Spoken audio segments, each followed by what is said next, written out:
नमस्कार दोस्तों, मैं अनुराग सिंह अपने YouTube चैनल ज्ञान वेदास में आपका स्वागत करता हूं। आज के इस वीडियो में हम बात करेंगे प्राचीन भारत के महत्वपूर्ण प्रश्नों और उनके उत्तर के बारे में। ये एक तरह से क्रैश कोर्स होगा और यह कोर्स जो है वो खंड शिक्षा अधिकारी, समीक्षा अधिकारी परीक्षा और PCS परीक्षाओं के लिए महत्वपूर्ण होगा। तो आइए अपनी बात को हम आगे बढ़ाते हैं और देख लेते हैं कुछ महत्वपूर्ण प्रश्न और उनके उत्तर।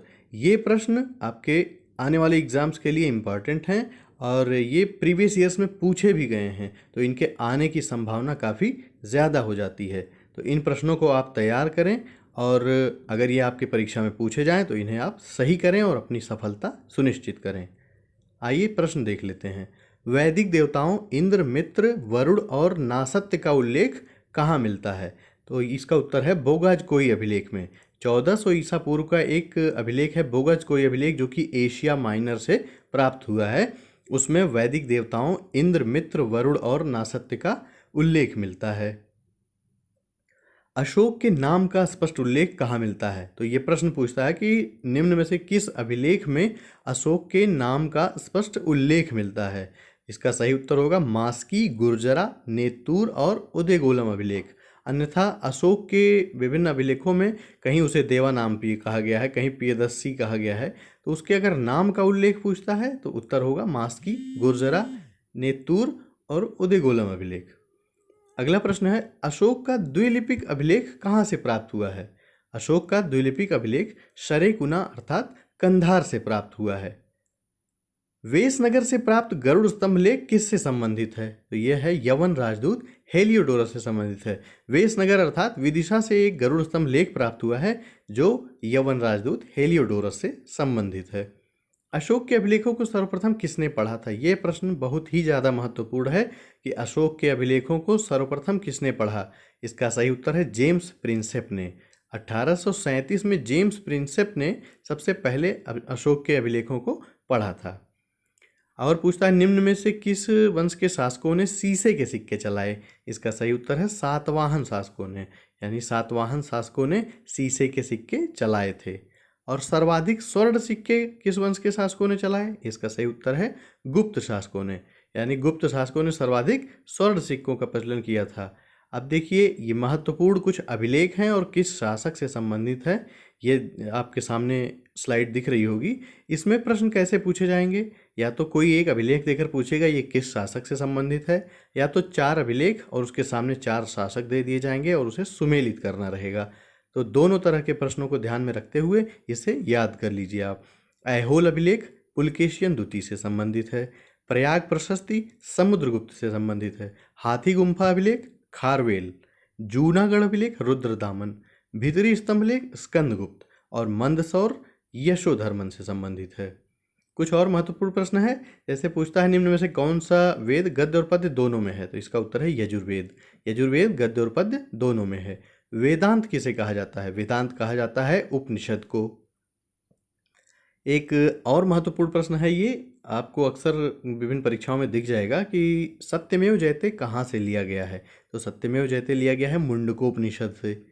कुछ पुस्तकें हैं, विज्ञानेश्वर ने लिखी है मिताक्षरा, यास्क ने लिखा है निरुक्त, अष्टाध्यायी के लेखक हैं पाणिनि और महाभाष्य के लेखक हैं पतंजलि। यहाँ एक प्रश्न आपको याद दिलाता चलूँ कि धनदेव के अयोध्या अभिलेख से पता चलता है कि पुष्यमित्र शुंग ने 2 अश्वमेध यज्ञ किए थे और उसकी पुष्टि जो है वो पतंजलि के महाभाष्य से होती है। इसे याद रखिए आप।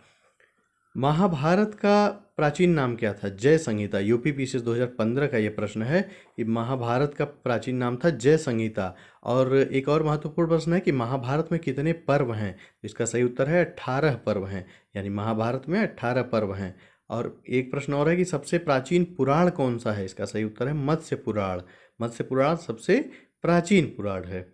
और पुराणों में 5 विषय दिए गए हैं, सर्ग, प्रतिसर्ग, वंश, मनवंतर, वंशानुचरित। तो ये देखकर आपसे पूछ सकता है निम्न में से ये 5 विषय जो है किससे संबंधित हैं? तो इसका उत्तर होगा पुराणों से संबंधित है। और इन 5 विषयों का वर्णन कहाँ किया गया है? अमर कोश में किया गया है। ये प्रश्न यूपी PCS 2015 के प्रीलिम्स एग्जाम में पूछा गया है। और हाल ही में ये धनदेव का अयोध्या अभिलेख पीसीएस 2018 में पूछा था कि निम्न में से किसमें पुष्यमित्र शुंग के 2 अश्वमेध यज्ञों के बारे में बताया गया है। तो धनदेव का अयोध्या अभिलेख याद रखिए आप। आगे बढ़ते हैं, बौद्ध साहित्य के बारे में देख लीजिए। बौद्ध साहित्य में त्रिपिटक में कौन कौन सा आता है? विनय पिटक, सुत्त पिटक और अभिधम्म पिटक। विनय पिटक में बौद्ध संघ के नियमों का वर्णन है। सुत्त पिटक में बुद्ध के उपदेश संकलित हैं और अभिधम्म पिटक में बौद्ध दर्शन का वर्णन है। तो इसमें क्या प्रश्न पूछता है? महत्वपूर्ण यही है कि निम्न में से किसमें बौद्ध दर्शन का वर्णन है? इसका सही उत्तर है अभिधम्म पिटक। बुद्ध के पूर्व जन्म की कथाओं का वर्णन किस में किया गया है? तो जातकों में किया गया है। जातकों का संबंध किससे है? बुद्ध के पूर्व जन्म की कथाओं से है। प्राचीनतम बौद्ध ग्रंथ किस भाषा में लिखे गए हैं? पाली भाषा में लिखे गए हैं। मिलिंद पन्हो क्या है? मिलिंद पन्हो नामक ग्रंथ नागसेन ने लिखा है। नागसेन के द्वारा लिखित मिलिंद पन्हो का विषय क्या है? यूनानी राजा मिनेंडर और बौद्ध भिक्षु नागसेन का दार्शनिक वार्तालाप इसमें संकलित है। 16 महाजनपदों का वर्णन कहाँ मिलता है? बौद्ध ग्रंथ अंगुत्तर निकाय में मिलता है। और महाजनपदों से संबंधित एक जैन ग्रंथ कौन सा है? भगवती सूत्र है। इसे भी आप याद रखिएगा। ललित विस्तार नामक ग्रंथ जो है वो संस्कृत भाषा में लिखा गया है और यह बुद्ध का जीवन वृत्त है।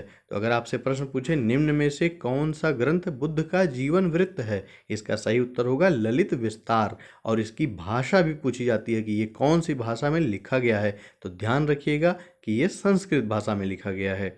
जैन साहित्य को किस नाम से जाना जाता है? तो जैन साहित्य को हम आगम के नाम से जानते हैं। और जैन धर्म के प्रारंभिक इतिहास का ज्ञान कहाँ से होता है? इसका सही उत्तर है कल्प सूत्र से। यानी जैन धर्म का प्रारंभिक इतिहास अगर ज्ञात करना हो तो कल्प सूत्र से हमें ज्ञात होगा। और कल्प सूत्र के लेखक हैं भद्रबाहु। ये देखिए अर्थशास्त्र एक महत्वपूर्ण विधि ग्रंथ है और इसके रचनाकार हैं कौटिल्य। मौर्य काल में ये लिखी गई पुस्तक है, विधि ग्रंथ है, कौटिल्य ने लिखा है अर्थशास्त्र। और इसके बारे में पीसीएस 2015 के मेंस में पूछा था कि अर्थशास्त्र में कितने अधिकरण हैं, तो इसका सही उत्तर है 15 अधिकरण हैं। अर्थशास्त्र में 15 अधिकरण हैं। आगे बढ़ते हैं, विदेशी विद्वानों का विवरण भी काफ़ी महत्वपूर्ण है भारतीय इतिहास के ज्ञान प्राप्त करने में। तो अगर इतिहास लेखन करना है तो विदेशी विद्वानों का विवरण भी एक महत्वपूर्ण स्रोत के रूप में हमारे समक्ष उपस्थित होता है। तो विदेशी विवरण में पहले बात करते हैं मेगस्थनीज की। मेगस्थनीज सेल्यूकस का राजदूत था और ये चंद्रगुप्त मौर्य के दरबार में आया था। मेगस्थनीज का ग्रंथ है इंडिका। याद रखिए मेगस्थनीज ने लिखी है इंडिका।